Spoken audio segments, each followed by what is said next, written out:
কাফেরেরা, তোমরা যেই সার্টিফিকেট দিয়ে মানুষকে পথভ্রষ্ট করো, তোমরা যে সার্টিফিকেট দিয়ে একজনকে গোলামে পরিণত করো, সেই সার্টিফিকেট আমাদের পায়ের নিচে। দেখো আমরা সেই সার্টিফিকেটগুলো কিভাবে পুড়িয়ে ফেলতেছি। পুলিশের চূড়ান্ত অভিযানের কিছু আগে জঙ্গিরা তাদের মোবাইল ফোনে এই ভিডিওর চিত্রটি ধারণ করে, যেখানে দেখা যায় তারা তাদের বিভিন্ন পরীক্ষার সনদপত্র, জাতীয় পরিচয়পত্র সহ বিভিন্ন কাগজ পুড়িয়ে দিচ্ছে। এইগুলো সার্টিফিকেটের কোনো মূল্য নেই, তুমি মৃত্যুবরণ করলে এগুলো তোমাকে জাহান্নামে নিয়ে যাবে। যারা চাকরি করেন তাদেরকে জঙ্গিরা চাকর বলে অভিহিত করে। আর এই সার্টিফিকেট তোমাকে শুধুমাত্র একজন চাকর হতে সাহায্য করবে।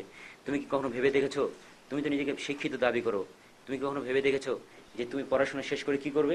তুমি চাকরি করবে। এই সার্টিফিকেট তোমাকে একটা চাকরি দিবে, অথচ এই চাকরি শব্দটির অর্থ তুমি জানো না। চাকরি মানে হচ্ছে গোলামি করা।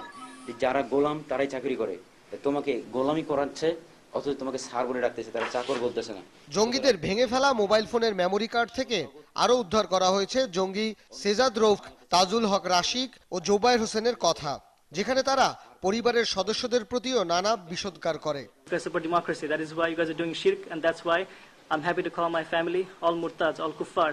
ধারণা করা হচ্ছে এই ভিডিও ও অডিও তারা সাইট ইন্টেলিজেন্স সহ তাদের সংগঠনের ঊর্ধ্বতন কর্তৃপক্ষের কাছে ইন্টারনেটের মাধ্যমে পাঠাতে চেষ্টা করেছিল।